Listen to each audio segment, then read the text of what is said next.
Hello and welcome to Unit 4, Opener number 1.5. Before we actually start doing this problem, I'm going to give you a quick reminder of something called the zero product property. If you need a refresher on that, you should go back to Unit 2 and check out Opener number 7.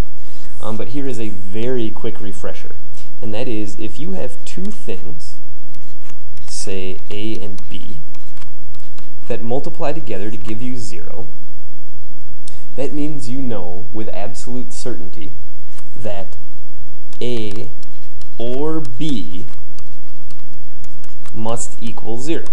In order for two things to multiply to 0, one or the other of them must be 0. Or I suppose both of them could be 0. And we're going to use this thing called the zero product property in order to do this problem. You'll notice that we can undo the distributive property here. That we could rewrite this expression, I'm talking about the left side of the equation here, we could rewrite it as something times something else. Now, you'll notice both terms have an x in them. So if I put an x outside,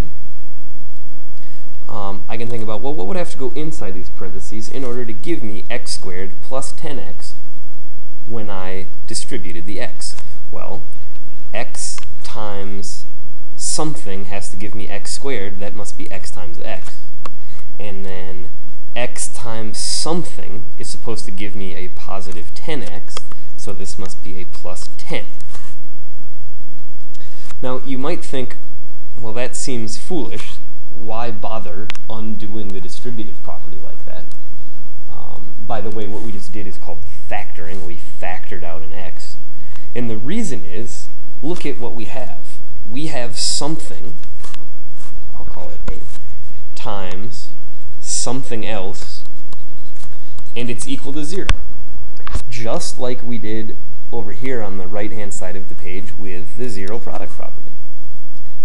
Well, if the one thing times the other thing is 0, that means one of those two things must be 0. So either x is equal to 0, or the other thing, x plus 10, is equal to 0. Now, in case you can't see right away what the solution to this equation is, we could just subtract 10 on both sides in order to isolate x, and we would have x equals negative 10. So there are actually two solutions to this equation. X could be 0, or x could be negative 10.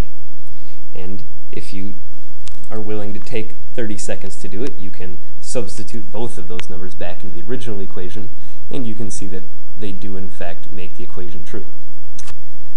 So the big idea here for this problem, I would say, is you can solve for a variable by applying or unapplying mathematical properties. We used the zero product property. And over here, what we essentially did was we unapplied the distributive property. We reversed the distributive property in order to factor out an x. All right, thanks.